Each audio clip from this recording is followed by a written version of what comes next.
Growing up as a second-generation immigrant from China, inspired by his grandfather, Chee follows in his grandfather's footsteps to continue to venture into the world of business. From education and career choice to immigration to Canada, every step has shaped the person he is today.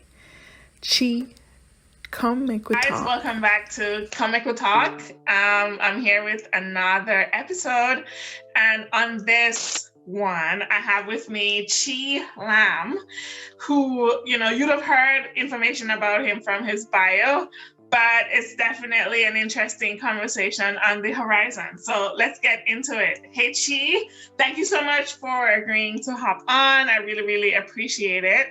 And let's get started. So let's start with from the beginning, childhood. Let me in on what that was like for you. Where did you grow up? What was your family structure like? What were some of the things that you may have noticed in the household just growing up as a young one? Well, thanks, Shanique. Well, I didn't know it was supposed to be an official interview kind of like thing, but okay.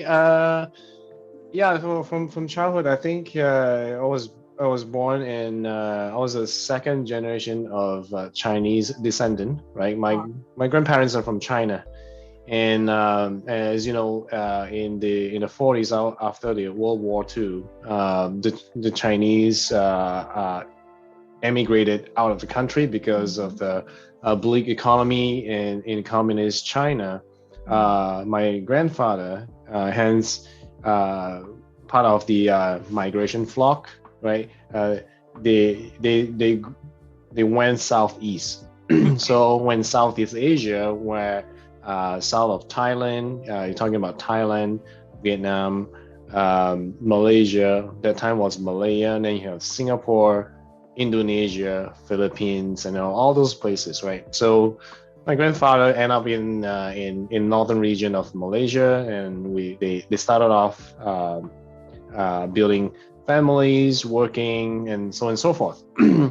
My father was born in Malaysia, his first generation, and I'm the second. We are part of a British colony, so we receive pretty much English education. At the same time, and of course, my grandfather has always been my inspiration because the first generation, they said when they go out and get out of the country, their mission, right? The mission is to provide better life for the next generation. So they work really hard among the community. They stay together. They build businesses. They trade. So that's where the inspirations got from. I look up upon my grandfather because he built his own business. He was a housing developer. He built houses and stuff like that. And then he also involved in car dealerships, selling cars. So I remember those young times. What did your dad do? My dad worked for my grandfather. So yeah, it's kind of natural. A way of working within the family. Is a family business, and yeah, so there's basically that the inspiration. As I grew up, we tend to have a lot of family gathering. It's a big family, right? Those times, right? I think one of the things that I always remember is even though when I was young, however, I always know that they always have grandfather always have this association where they group together and they chip in money to build schools, to build Mandarin schools, Chinese schools, and in Malaysia, yeah. Nice. So I think one of the mission, right? A long-term mission for them is to carry on the tradition and also the languages, making sure that the generations will benefit from that. So they fought really hard. They stood on their beliefs, their mission, their vision, a group of entrepreneurs, like-minded people. They get together, they build schools, they bring educators from China to educate. Wow. Yeah, so It it's sounds like, right, your grandfather is a very influential person in your community. Everyone would have known Mr. Lam. Yes. How did that translate to the experience you had going to school? Were you popular? Like, what subset, within the typical school group setting, were you found in? Unfortunately, I'm not that popular. No. Unfortunately, I'm not that popular. There are many successful, just like my grandfather, entrepreneurs. Although he's associated with one particular association, they each one have their own association. Oh, so that was the norm then. That was kind of the norm where every Chinese entrepreneurs, they have related associated with certain dialect groups, right? So they have different dialects group, they have association, they have this association like A, B, C, but together they have a same mindset to build schools and for the next generation. So back to your question, no, we're not. I'm kind of a guy who talk in a corner at a class, just be quiet, not to be noticed. Right? So doing my own thing, going through the day. But so those are things. Those are days. I don't get special treatment or anything like that. Although among friends, they know that I live in a quite big of a house. A house inside you have like 3 families in there. So it's like, I don't know how I can live through that, but I guess when you're kids, you are flexible. You just follow whatever parents tell you. So you have your grandparents, you have your father, then you have your uncle, you have your aunt, and they have their own families.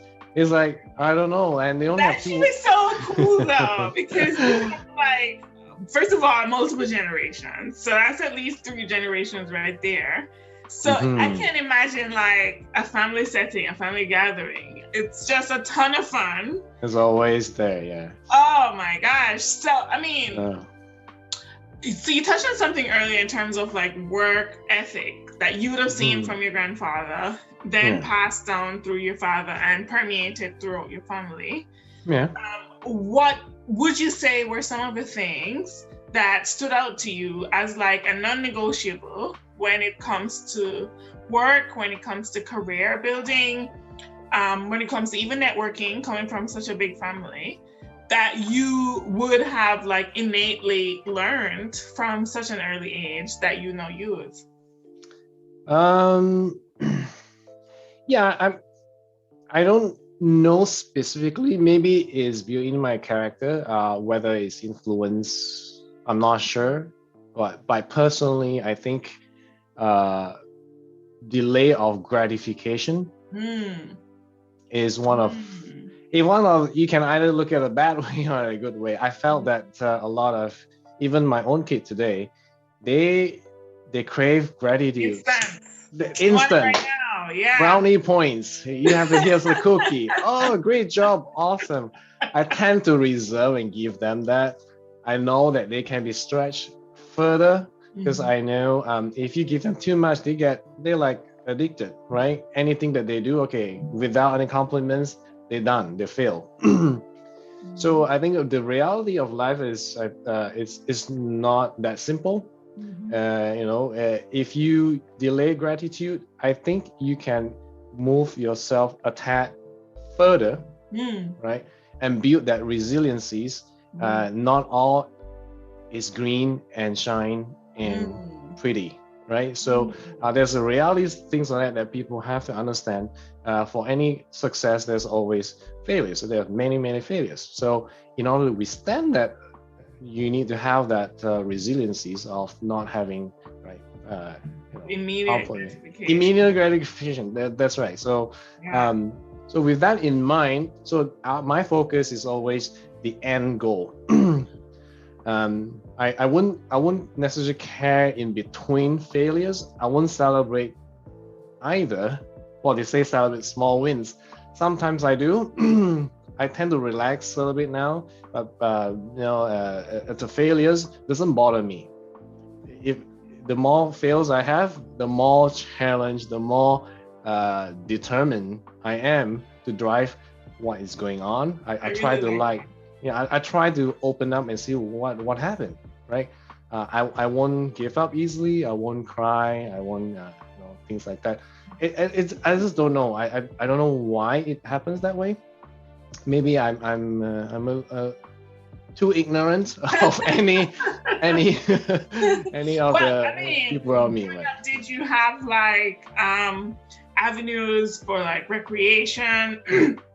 What is it that you guys did for fun? I think I remember I used to play around with my cousins, friends, any activities that any kids will do, right? Climbing trees. Did you have like a sport? Did you have a sport that you were into, or? Yeah, I think during the time in Malaysia, we are very famous for badminton. Thomas Cup. We talk about Thomas Cup all the time. We are world number 1, number 2 between China and Indonesia. So we always compete that. It's just like a hockey in Canada. Everybody watches hockey or the basketball. But in Malaysia, badminton is one of the badminton.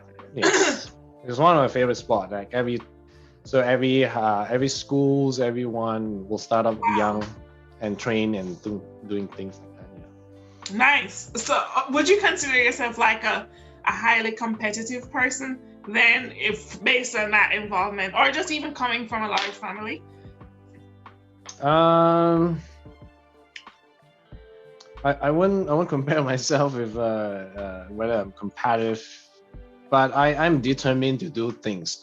My focus is I don't label or categorize myself as in where I'm at and who or measure who am I against. I only focus on my goal, vision, and icon. Like if I let's say what do you call that those blinkers that they'll put on horses so that they can only see straight ahead. They can't see what the other horse is doing. Yeah, I'm not sure whether because in a world where comparison is such a big thing and it's inevitable, like once you start putting your stuff out there, it's like you become hyper aware of everybody else and what they're doing. To have that focus solely on, staying in your own lane and minding your business, that's a very strong mental acumen that not a lot of people possess. Okay, yeah. I kind of like that though, because I consider also myself. I like to take risks. Mm-hmm. I like to take risks. I like to explore something innovative way, or I'm already open to new ideas. Mm. When people most of the time say, "Yeah, maybe," I say, "Why not?" Right?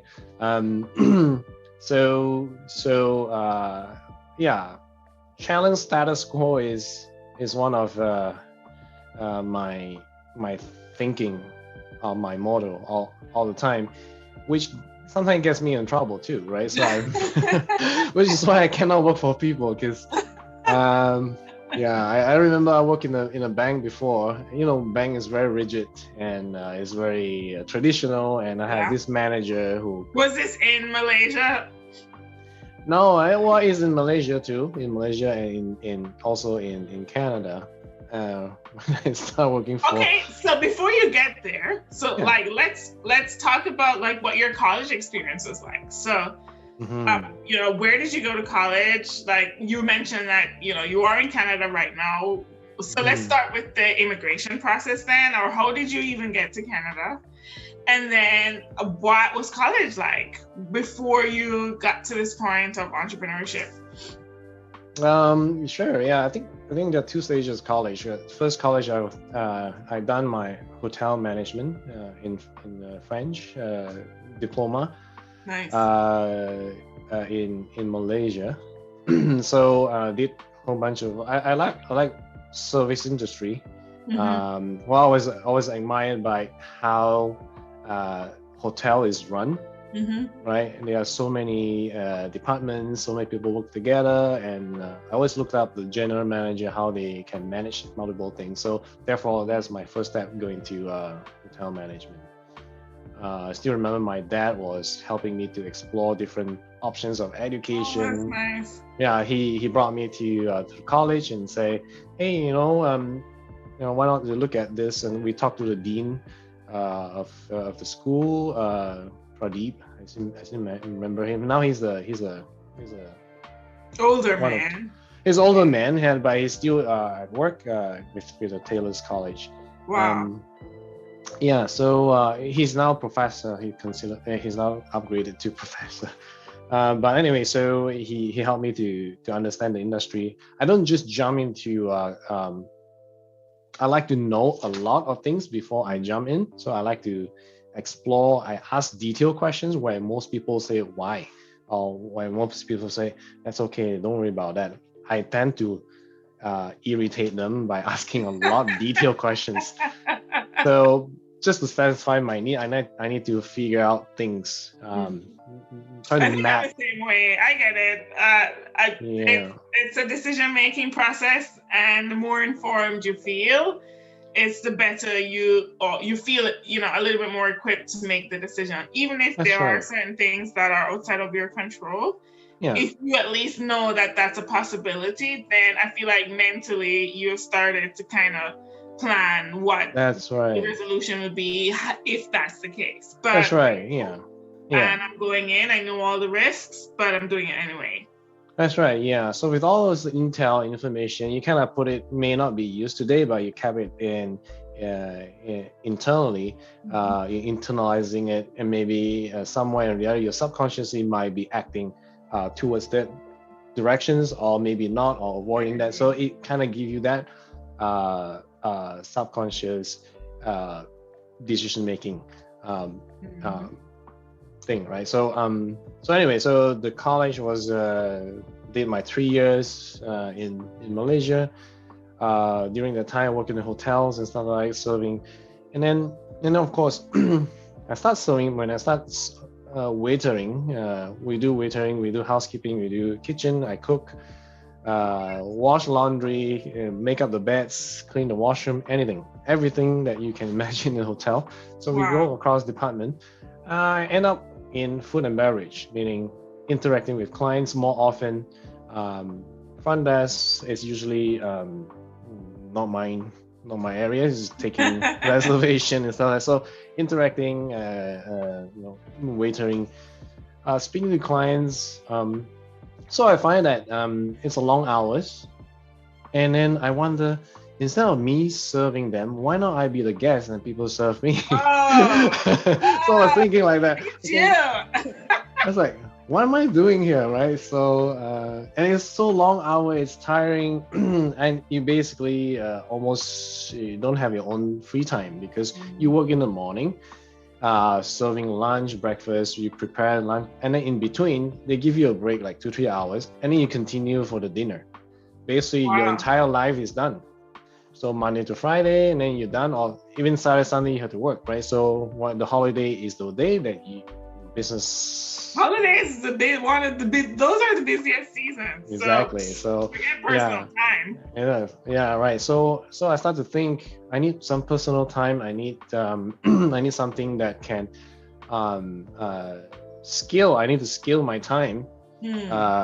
Not just tied to a physical work 8 hours a day, and it limits my ability to explore more things, or to see more things in the world, things like that. I quit the job. First and foremost, why didn't you join the family business? Like, if in your culture it was kind of like a rite of passage to be a part of the family business, so how is it that you escaped that? That's interesting. That's a good question. So what I realized is, family business, you are always in a protection mode. You like it or not, you're given a silver spoon. The position is there ready for you, and then you can do this, you can do that, and then I like to explore on my own, in my own terms, how does it look like if I were to build from scratch. So what was that conversation like with your family? Like, I'm sure many persons maybe would have weighed in on you not joining the family business. Like, was that an open conversation, or was that more of a decision you made and that's that? I think I didn't get a chance to even have a conversation. The entire business was handled by my grandfather and the 3 sons. Right, none of the grandchildren is even given the opportunity yet. Okay. By the time I was 20 over, there's none of that is given opportunity because the business is still run by them. I don't think they have defined any successor.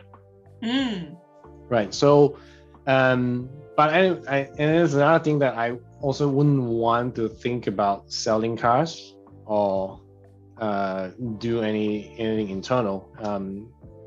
I just always wanted to do something outside the family. Got it. And if opportunity comes, then with the exposure that I have, and you can bring that information. I can bring different experience back if there's an opportunity, right? But if it's not opportunity, I'm fine as well because I have my own.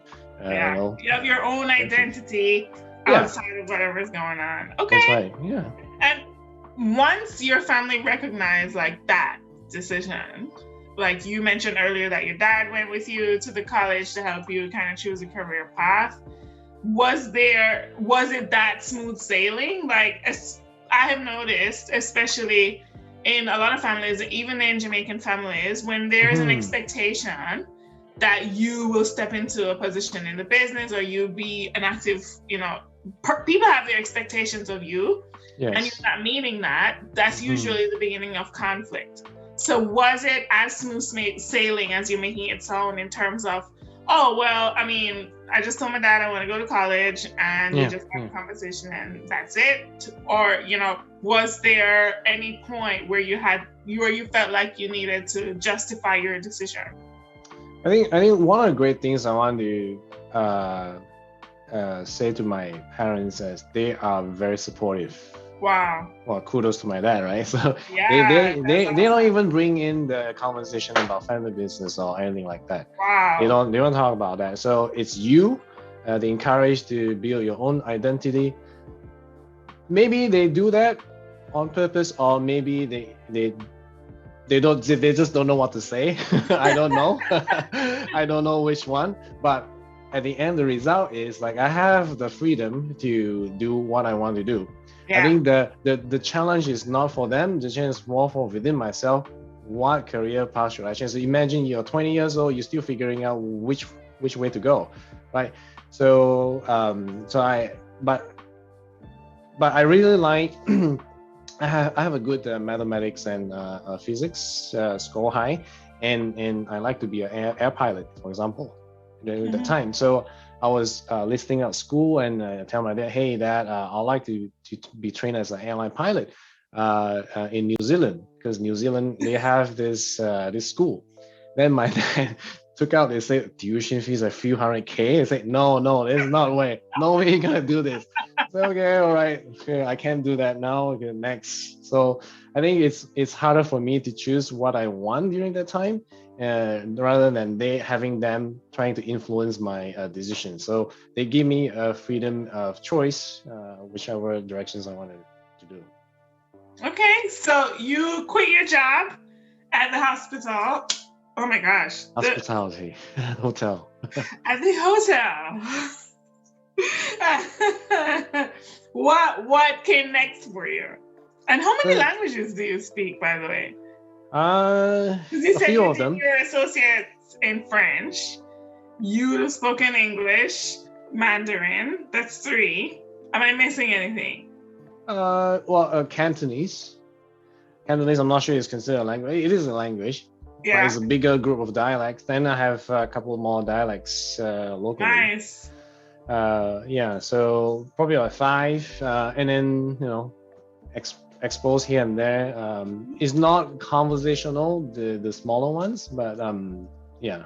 you can understand what somebody's saying, or if you read it, you can understand different pieces. Yes.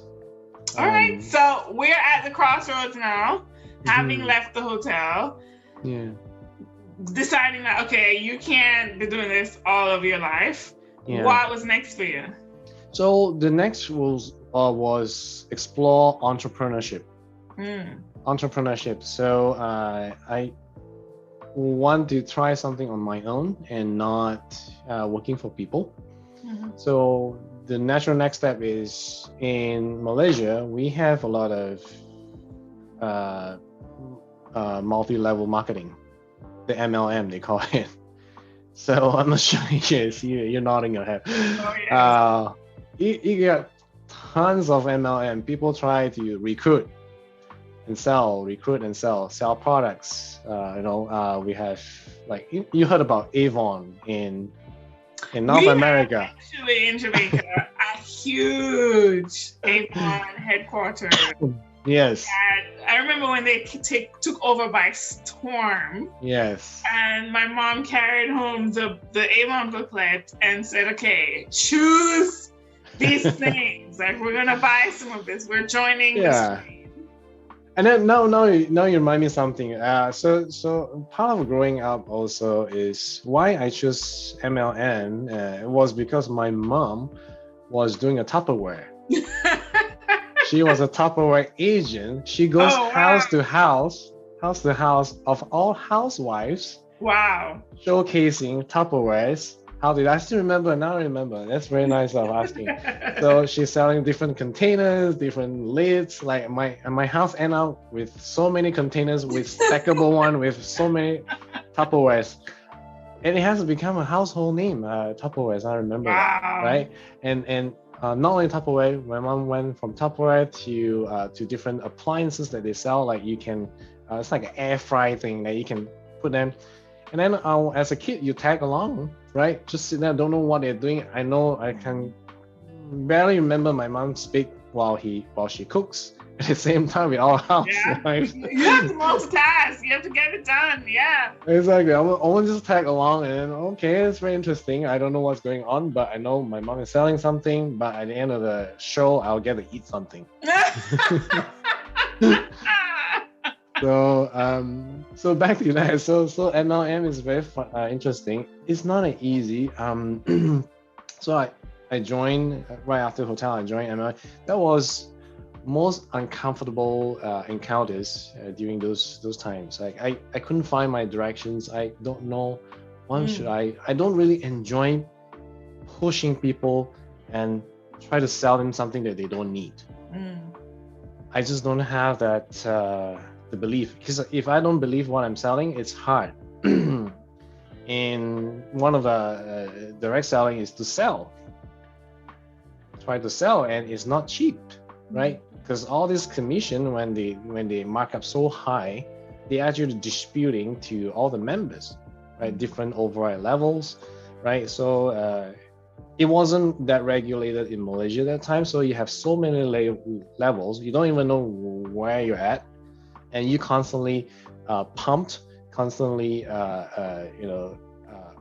they constantly pump you with ideas. They constantly kind of brainwash into you. Like, I'm not entirely against MLM, but that's why it's regulated somehow.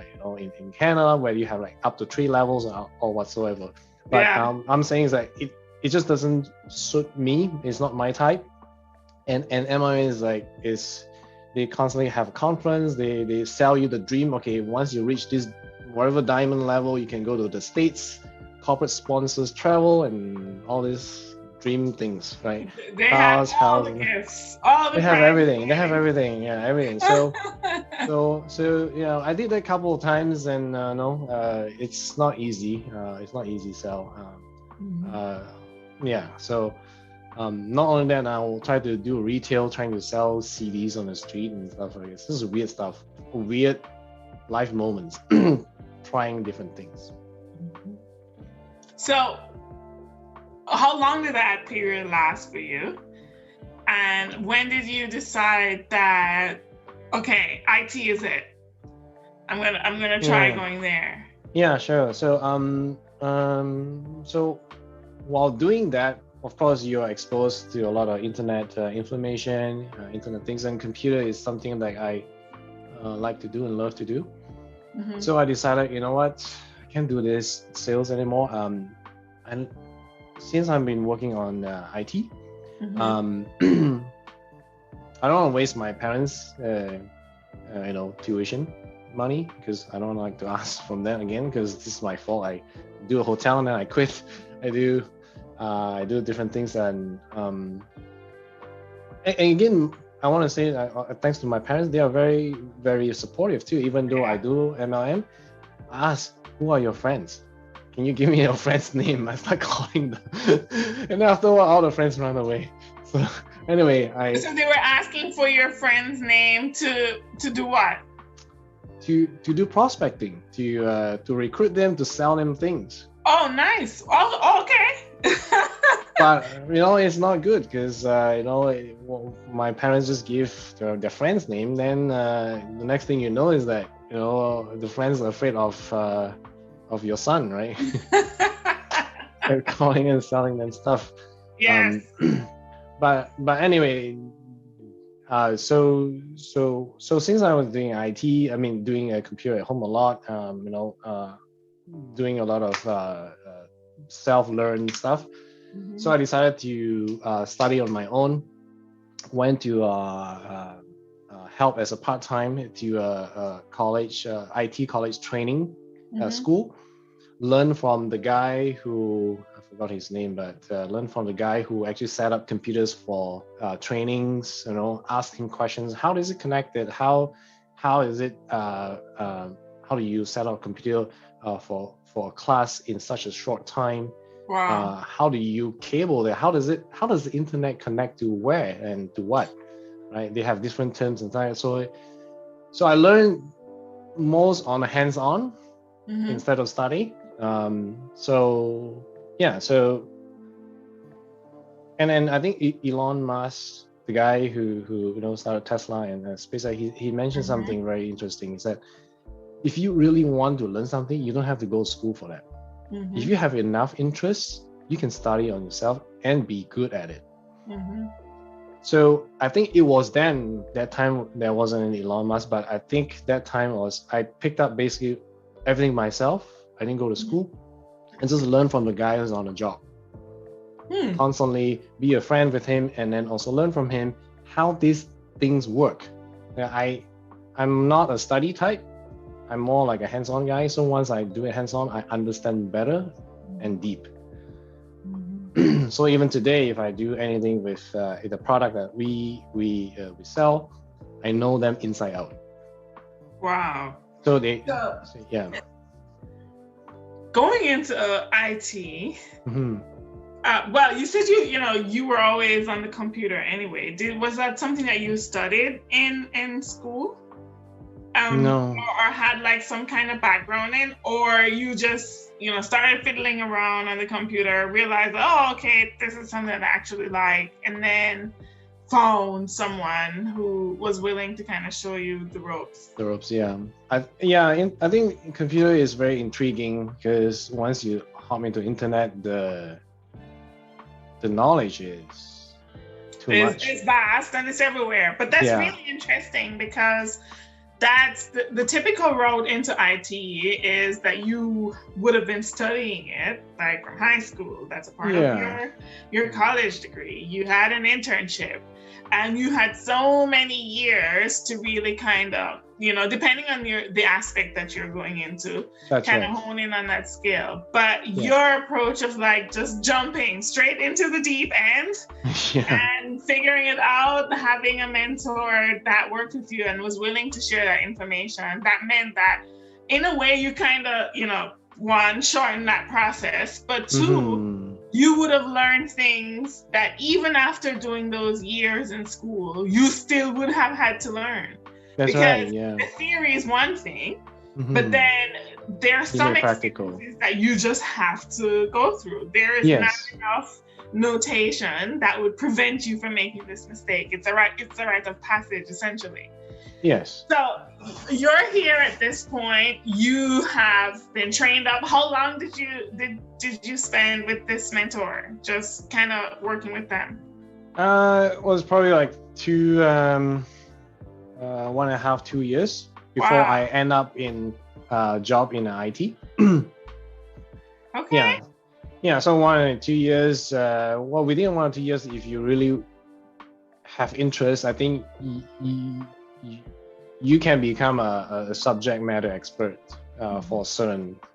For pretty much anything, because you'd have been dedicating the time, right? That's right. Yeah. Okay. So you now have a job in IT. You are making bank, right? You're stacking up. What made you decide to move from Malaysia to Canada? Well, I think when you're a kid that time, you were influenced by a lot of medias portraying, the Hollywood movies and how great the America is, the North Americans. Yes, the Caribbean Western is side. subject to that. Like everybody has somebody in foreign. Okay? That's right. Yeah. So in Malaysia and Southeast Asia, we always look east, right? During the time we east a lot, we look up upon a lot of the Japanese. Because they are the power of the economy during the 80s, 90s, right? And we look forward a lot. And at the same time, we also influenced by the media from Hollywood, saying how great the country is and stuff like that. So I always have a dream to go abroad.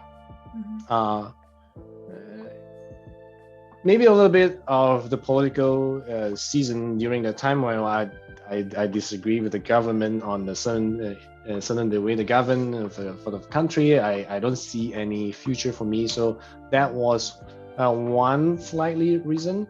But I think more so for myself is I always for example, I like to take risks. A lot of people are afraid of going to a broad country by yourself is dangerous, is no one's looking after you, what are you gonna do, who's gonna support you. I don't have those concerns. I think, well, what's the worst can happen, right? I mean, you can just die. Like you could, it's a very real thing. Right. But I get I get both sides. And until I was a parent, I was definitely where you were in terms of mindset. And then after becoming a parent, I'm like, okay, now I see why those questions are important. Well, I mean, if my kids want to do that, I will fully encourage as long as I tell him what the things to consider, and I'll let him. That's his life. Go explore. So as a risk-taking person, so I hop on a plane and that's it. Go. Wow. I didn't just go like that, right? I'm just okay. Of course, I'll just tell my parents, like, hey, parents, there's a way for me to settle or find a potential life in North America, right? During those times, they say, why you want to go so far away, right? You have Australia, which is next door, because Australia is just next door. Just down south, yeah. Just down south. It's literally like 3 hours flight. Oh, wow. 3, 4, I think 6 hours maybe. So you said that, typically you guys would have done east. So most persons would have emigrated to Japan and Australia. Yeah, not so in Japan. We look out in Japan, but people go, go to Japan, go to Taiwan, Australia or New Zealand. Right? Those are the countries, so-called the westernized culture they would like to expose. Those are the closest, because you can come back and faster. But I say, no, all my friends, everybody talking about that. I don't want to be a stereotypical. I want to go that side. So I want to go further. I end up in. I'll find a way. I end up original trying to go to the States, but it was 9/11. And because Malaysia was a Muslim country, we all banned. We can't even get in. So next choice is Canada. So I landed in Toronto. My ticket to Toronto, while getting to North Americans, is not easy either, because you have to go through interview, you have to go through why you go there and things like that. So my ticket to that is to a school, to a college. So the college that I chose is e-commerce, something related to IT, right? Borrow money from my parents, 30K. I still remember 30K. I owe them 30K. But now I'm paying back, so it's okay. Borrow 30K. It's like 30K, and then start my school. Okay. I was going to school, and the school is the year-and-a-half program. I didn't finish this. I finished the school, but I stopped halfway. I extend the summer, and I worked because I need to support myself, right? So I worked for the school as a janitor. I remember I cleaned up the washroom. They have a church assembly every weekend, so I have to arrange the chair and everything in a town hall. And I also do a pizza delivery on the weekdays. Oh, you did everything. I did everything, yeah. So it was a fun time, right? So you just need to get some income to support yourself, right? You don't want to ask your parents to support you. So you figure out different things, you meet different people, from drivers from different countries. Very interesting. So it's first time I got exposed to true multicultural adversity of ethnicity of different people from around the world, right? So you got people from South America, South Africa, from Middle Eastern to Asian to anywhere, everywhere. That's the eye opener. It's like, wow, okay, I didn't know that. Because when you're in Malaysia, you always say proud of we are multicultural, but we are only three, right? The Chinese, Indian, and the locals, the natives. We thought we are multicultural, but when it comes to North America, it's like, wow, okay, we are such a small country. Wow. And then from then I'll finish the school. And I'm working for Microsoft. Got exposed to a lot of even greater technologies and things like that. Working for a computer consulting firm. That's where you grow from there. I mean, one of the greatest things so far that stand out to me was, one, you weren't afraid to start over at any point, right? So you weren't deterred by not having previous experience. To me, it sounds like once you made the decision that, look, I'm gonna do this. I'm gonna start something in IT. I really don't know anything about it, but I'm open to learn. I'm willing to learn about it. It was like, that's it. Like, whatever needed to occur to make that decision a reality, like, you did it. And that's I think one of the biggest lessons for anybody who wants to pivot, wants to change the structure of their life, because oftentimes, we're made to feel like, okay, when you're starting from behind, or you're not starting with the exposure that everyone else would expect you to have, it's bound for failure. But I feel like what you have demonstrated was, one, the only person who needs to be on board with all of this is you. And once you are, kind of secure in that decision, then anything else is possible. You'll figure out a way to make it done. You mentioned earlier whether it's indirectly or directly. So subconsciously, you may be, leaning towards that and not even realizing it, but it tends to work itself out. So, so here you are. You are now officially a multicultural expert. You have your job with Microsoft. At what point did you say, okay, it's time for me to start my own thing? It's time for me to start Desk Fix and get into IT for myself.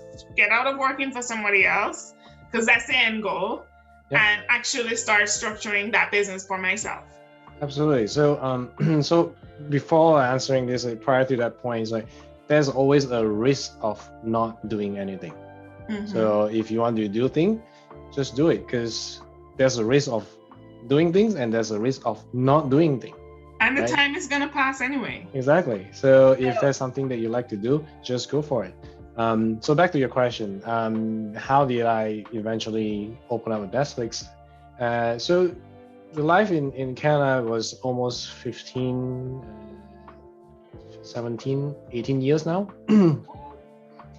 Yeah, I've been in Canada for 18 years. So during these 18 years, I worked many different jobs in corporate, and I got laid off twice. So work for a company, and suddenly they call you to a room, and then you're happy, you didn't know what's going on. They'll give you like, oh, by the way, we can and then here's your thing, you're done, you're done with that. They were like, okay, what's going on here? So you didn't expect that at all. So it's like, okay, all right, no problem. At that point, it's funny, I wasn't sad, I wasn't disappointed, I wasn't feel much of a despair or beg them to get me back. I don't even feel anything. I just feel like, okay, I understand this is pure business transaction, right? If business is not wanting you, there's no point hanging around. There's always opportunity outside. So I don't tend to hover around for bad things, because the same equal amount of energy I spent on the bad thing, I could have done and think positively towards something that you want to do, or open your eyes for more opportunities out there. So my focus is always on positive side things that can be happen. So first time laid off, and second time I worked for a bank, and it was a great bank I worked with, and after some time the founder of the bank formed another bank. He got me over. So I gladly, I was the time running the Global Operations Center, where we have location in California, Wilmington, and headquarters in Toronto. So I was running a team of IT. That bank got sold, and of course, when they sold, they don't need certain people. They say, again, we don't need you. That time was like, okay, sure, no problem. So, and then at that point, that's when I think, you know what, working for people, you are subject to the fate of, you don't have control. So maybe inherently, I like to have certain certainty of ability to control certain things, element of my life. I don't want to plan for certain things and suddenly they say, oh, you're no longer there. And the sense of having other people watching over me is, I don't feel comfortable. Remember I told you I can't work with the manager, right? The manager is very traditional, right? He told me not to bring projector. I brought projector anyway, trying to present something. Then he's like, what are you doing? I say, I'm trying to present. But I told you not to. Okay, whatever. So anyway, I still remember. He's still there. He's still there trying to slowly retire. So he's the kind of guy who's. Then of course, everyone is different, right? So he's prefer more on a slow pace, easy life, pension, everything, So when I see the business has been. When I see I think the globally, Canada, and I think no one's immune to globalization, meaning everything has become very competitive, right? So laid off is part of that. It comes with the territory. You can think of a company who give you so-called a guarantee. First of all, nothing is guaranteed in your job, right? So if you work for like 10 years, 20 years, you tend to retire. You might not even come to your retirement, they laid you off, for example. And so it's usually like right around that mark, they're like, okay, we gotta let you go. That's right. So it's heartbreaking. It's heartbreaking to see all these things, and I definitely don't want to experience that myself, even though I experienced twice already during my younger age. So I thought that, why not use my expertise what I have, what I learned throughout the years. Maybe I can create something on my own, and also the ability to define the identity of business, and with employees, with the person that you like to work with, you can choose. Hey, why not? So 6 years ago, 2016, 5.5 years ago, I started Netflix, and then and slowly and growing. Today we have 6 employees. Wow. So and still growing. So hopefully we hiring another one, this year. Slowly. Just I don't race against each other or with any partner. I don't compare with another person. I just do my own thing. Focus. You just you don't need to be jealous about some other people, or you don't even to I want to compete with this guy. Everyone has their own space. The business is big enough for everyone. So there's always opportunities. I love that. I love that mindset. How often do you call home or visit? And what I'm curious on what was like your parents' response when you would tell them like about what's going on with you in Canada. Like, what was that interaction like over the years? Like, it's been 18 years. Over the years, having that communication with them, what's that like now? Compared with a lot of, I'm not sure about, usually the sons, compared with daughters, my sisters do better job than communicating with my parents. Wow. You should not be proud of that, Chee. I'm not proud of that. I'm totally not proud of that. But I'm also aware, which is why I just had my conversation yesterday with them last night, right? And I told him, he said, you know what, my dad is still working. I said, okay, are you open for retirement? This is a retirement plan. So my sister and myself came out with a retirement plan for them. I said, okay, don't work anymore. Yeah, don't work anymore. So you only have one sibling? I didn't ask that before. How many siblings do you have, and what's your place in like the order? Oh, okay. I'm the eldest in the house, and I have 2 sisters. Okay, got it. Yeah, and so my sister and myself to come up with a retirement plan for them. We just send it to them and then say, okay, hey, don't work anymore. You can retire. Wow. We don't worry about expenses. Every month we're just gonna subsidize, and so that you can live comfortably, right? So we would they be joining you in Canada? I don't think so. I think they came here once, and it's too cold.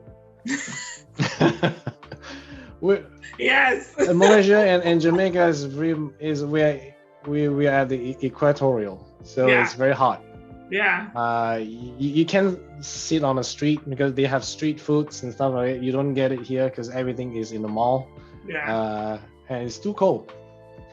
Friends are there. They get used to the lifestyle, and so I think they prefer. They want to stay home. That's fine.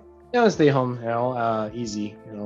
So yeah. So how many times I went back? I try to go back about every 2 or 3 years. I'll go back once. And then how frequent I call it's I don't have plan to.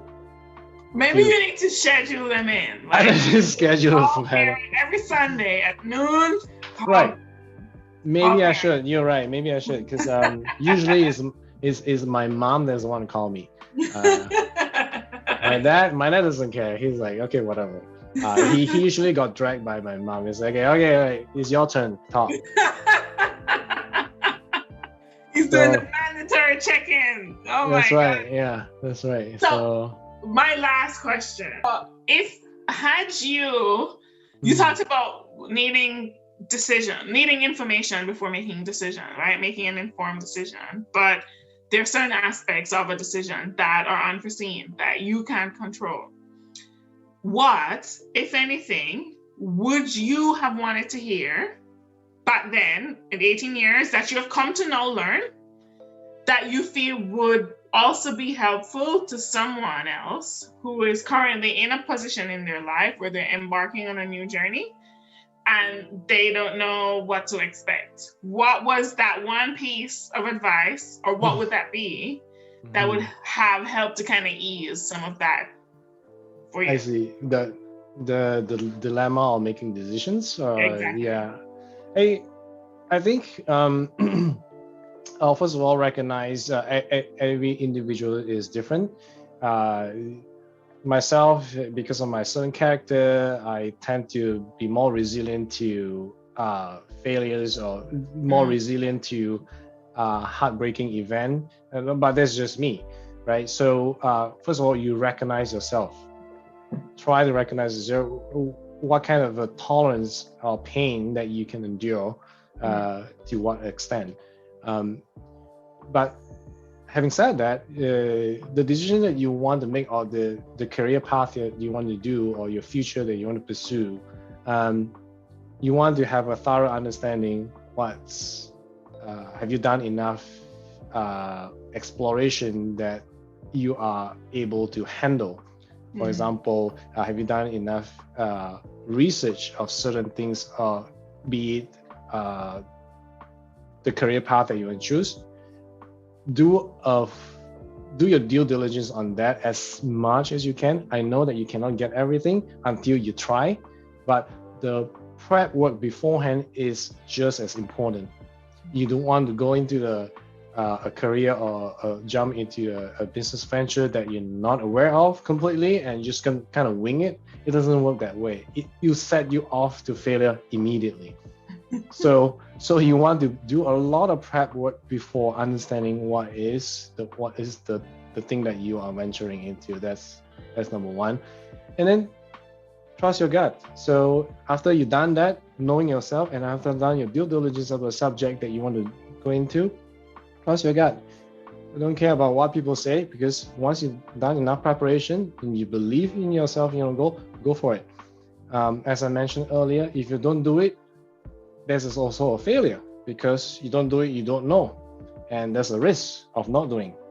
So just do it. And bear in mind, it's not one time you get it right and 100% you'll be successful, right? So it's a journey, like as they always say, it's a journey. It's not a one-time event, you're done. Even today, I'm still figuring out in the business what kind of pricing will entice better prospects that I would like to sell to. I'm still learning. I still talk to peers. I always talk to peers. The peers is the best way of the same subject matters that actually you can learn a lot. Find a peers that is willing to coach you. I have someone to coach me, because he's peers. I make friends. You connect people with a genuine level, not trying to steal information, not to sell them things, but on a genuine level, saying that, hey, I would like to learn about these things. It seems that you have done this before. How does it look like? So I think if you ask people that already in, they can provide you a little bit more insights that otherwise you would have to go through yourself or learn yourself for a very long time. So that might mitigate the risk or reduce the risk of having you too many setbacks that you finally gave up. So I love that. So yeah, I got 3 things. I got believe in yourself. No, 4. Believe in yourself, prep work, trust your gut, and then find persons in your space that can join your team. Yes. And kind of help to mitigate some of the risks for you because they've already done it, or they know someone who have already done it. That's right, yeah. And it changed the trajectory for them. That's right. I love that. Awesome. Thank you so much, Chee, for being so open to share your life and some of the things that you'd have gone through. And then, also, I don't know, so upbeat about it all. Crystal, a lot of persons, when it comes to rejection, setback, it's a quick shift for them into depression or to give up. Yeah. So to have that mental resiliency, that's a very rare trait. And I feel like it's something based on your experience that you have, like you're an expert in that. You're a subject matter expert in that. You have more than invested your 10,000 hours. So thank you for sharing that information. For people who are interested in learning more about you or learning more about your company in IT, where can they find you? They can connect me through LinkedIn. I think I'm more than happy to connect with LinkedIn, or even go to the company website. Although it's in the progress of revamping it, so go to deskflix.com or connect me to my LinkedIn page. Look for my name. Awesome. I think later I will share with you my LinkedIn information. Yes. All right. Thank you so much, Chee. And for everyone else who's watching, until the next episode, I'll see you guys. Bye.